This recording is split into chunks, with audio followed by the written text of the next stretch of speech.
तीन बदमाशों ने एक नमाजी को घेर लिया, आंखों में मिर्ची पाउडर झोंका। वो कुछ समझ पाता इससे पहले ही बदमाशों ने चाकुओं से ताबड़तोड़ हमला कर दिया। इस दौरान वो किसी तरह अपनी जान बचाकर भागा। इससे पहले इन बदमाशों ने मस्जिद के एक इमाम पर भी हमला किया था। घायल इमाम और नमाजी को अस्पताल में भर्ती करवाया गया है। घटना से नाराज लोगों ने थाने पर प्रदर्शन किया।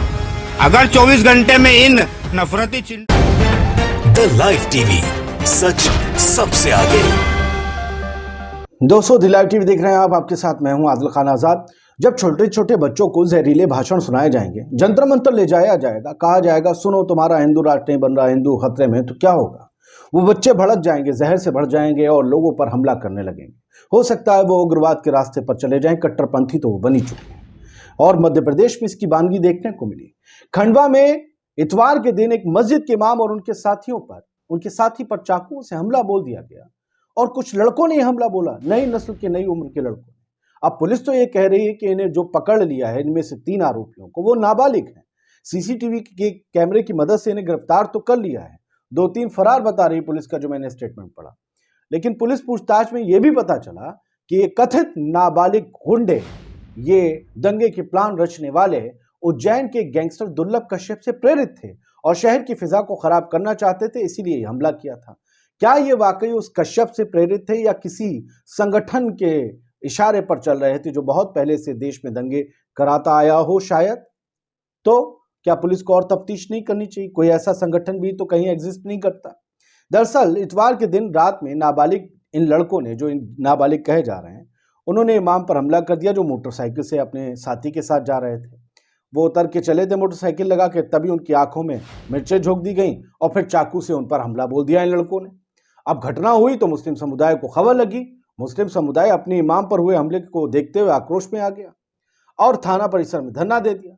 अब इस मामले में पुलिस को 2 एफआईआर दर्ज करनी पड़ी क्योंकि 2 लोगों पर अलग अलग हमला किया गया था। पुलिस ने फिर इसके बाद जब मुसलमानों ने ये कह दिया कि ऐसा ऐतिहासिक हम करेंगे आंदोलन कि आप भी याद रखेंगे अगर इन लोगों को पकड़ा नहीं, तो फिर पुलिस ने अपने हाथ पैर मारने शुरू करे, मुखबिर लगाए, सीसीटीवी कैमरे छाने और 3 लोगों को पकड़ लिया और इन्हें अब नाबालिग बताया जा रहा है। लेकिन पुलिस का ये कहना है कि इन लोगों ने अपना जुर्म कबूल कर लिया है और ये शहर की फिजा खराब करना चाहते हैं। तो शहर की फिजा खराब करना इनका मकसद था।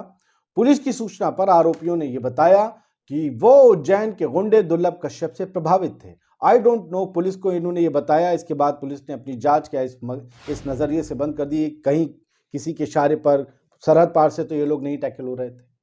शहर में कुछ बड़ा अपराध करके ये लोग नाम कमाना चाहते थे, पुलिस ऐसा बताती है। पुलिस ने बताया कि इन सभी को अब जो है वो बच्चा जेल भेज दिया गया है। इन पर जो भी नाबालिगों का मुकदमा टाइप का होती है कचहरी, उसमें करवा के अब इन नाबालिगों ने अपराध में शामिल कुछ और लोगों के नाम भी बताए।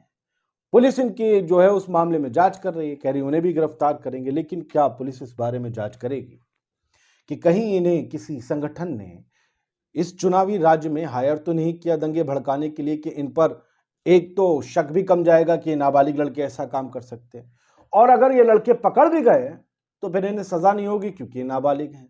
तो क्या इस देश में इस वक्त नाबालिग बम की तरह इस्तेमाल किए जा रहे हैं कि कहीं भी रख दो फट जाएंगे? नहीं फटे तो घाटा क्या है? क्या ऐसा हो चुका है? खैर, हेडलाइंस और ट्वीट देखते हैं। अब देखिए कि टीवी 9 की हेडलाइन कहती है, मध्य प्रदेश में आंख में मिर्च पाउडर झोंककर इमाम समेत 2 लोगों पर चाकू से हमला, हिरासत में 3 नाबालिग। खंडवा में मस्जिद की ओर जाते वक्त एक इमाम और एक दूसरे शख्स को कथित तौर पर 3 नाबालिग लड़कों ने चाकू मारकर घायल कर दिया। कथित तौर पर 3 नाबालिग तुमने कहां से पता किया? पुलिस ने कहा ना, तभी तुम्हें पता चला कि नाबालिग थे। ये कथित क्या होता है? कथित क्या हो? पुलिस बोल रही है कि इन्होंने चाकू मारा, इन्होंने इकबाल जुर्म किया है और ये लोग शहर की फिजा खराब करना चाहते थे। आप क्यों बचा रहे हो इन दंगाइयों को? कथित क्या होता है? एक को आतंकवाद के आरोप में पुलिस पकड़ ले तो आप सीधा बोलते हो आतंकवादी, तब तो आप आरोपी नहीं लिखते, तब आतंकवादी लिखते हो। और जब वो पुलिस की नालायकी की वजह से कुछ सालों के बाद बाइज्जत बरी होता है, तब पता चलता है पुलिस ने उसे फर्जी उसमें पकड़ा था, अदालत पुलिस को झाड़ लगाती, तब आप खबर नहीं चलाते और आप यहां लिख रहे हैं कि कथित। Oh my God. खैर छोड़िए ना, 3 आरोपियों को गिरफ्तार किया। हिंदुत्व वॉच ने ट्वीट किया, it is confirm now that it was a hate crime. अब ये कंफर्म है कि ये एक हेट क्राइम था। हेट मॉन्गर, हेट क्राइम कहलाने से ये लोग जो इस तरीके के कारनामों को अंजाम देते हैं, इस तरह की कट्टरपंथी हरकतों को अंजाम देते हैं, वो घबराते बहुत हैं इन दो शब्दों से, हेट क्राइम और हेट मॉन्गर। ये कहलाना पसंद नहीं है, क्योंकि ये धर्म के लिए धर्म युद्ध है। नहीं, वो कहते हैं police have arrested 5 people including 4 minors, one Raja Rathore has been named as a mastermind.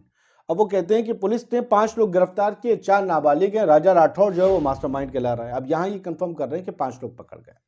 लेकिन आप सोचिए, ये नॉर्मल क्राइम नहीं है। अगर उन्हें बदमाशी की दुनिया में अपना नाम भी बनाना था तो किसी बड़े बदमाश को मारते, किसी बड़े व्यापारी पर हमला करते जो लाइमलाइट में थी। एक मस्जिद के इमाम पर मुसलमान समुदाय एक तो चुना उन्होंने, और फिर एक मस्जिद का इमाम चुना। इसकी आप इंटेंसिटी को समझिए, इसकी आप पिच और डेप्थ को समझिए। क्या करवाना चाहते थे ये लोग? मस्जिद के इमाम को चुनना इस बात की तरफ तस्दीक करता है कि ये खंडवा शहर को, मध्य प्रदेश को, जिसमें इस साल विधानसभा चुनाव होने वाले हैं, उसे दंगों की आंख में झोंक कर किसी राजनीतिक पार्टी को उसका फायदा पहुंचाना चाहते थे। ये तो मुसलमान समुदाय के जो लोग थे, उन्होंने कोई प्रोटेस्ट तो नहीं किया, लेकिन इतने तगड़े प्रोटेस्ट की चेतावनी दी कि पुलिस को भी इस बारे में जल्द से जल्द एक्शन लेना पड़ा। खैर, पुलिस तो अपना एक्शन लेती ही लेती, उस पर उंगलियां उठाना गलत है। बढ़ते हैं आगे। तस्वीरों में आपने हमला तो देखा ही होगा।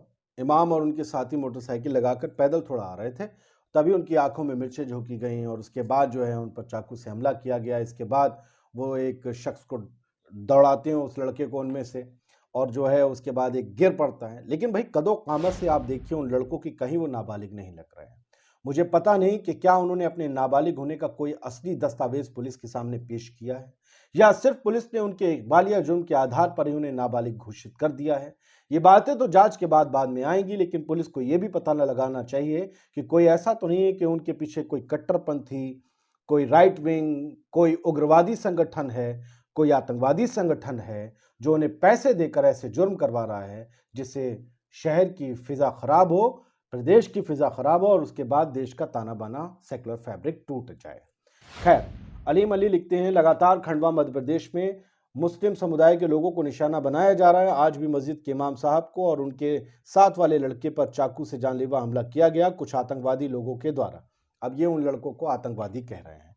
सबकी अपनी अपनी जुबान है, अब क्या किया जाए।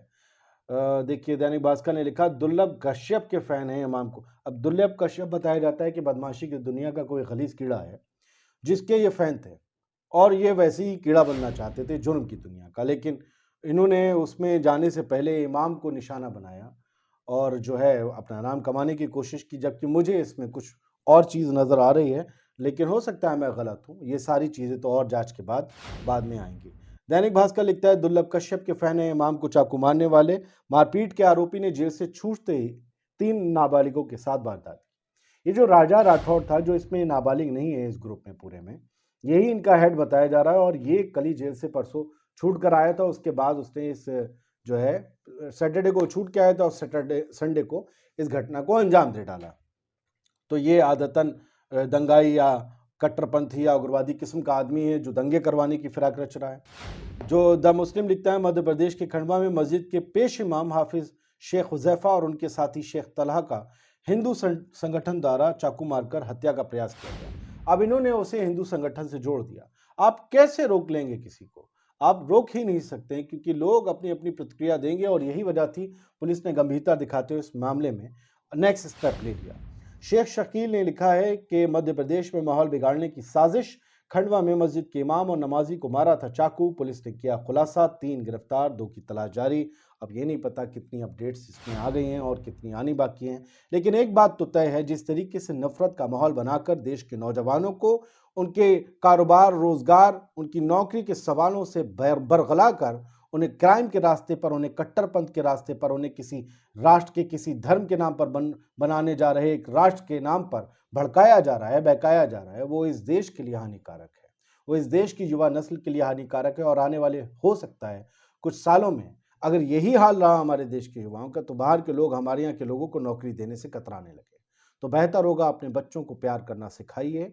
सभी से गुजारिश है, ये देश सबका है, और अगर कि कोई एक इस पर अपना मालिकाना हक समझता है तो वो बड़े बड़े ख्वाब में जी रहा है, ऐसा ख्वाब जो जल्द चकनाचूर हो जाएगा। जय हिंद।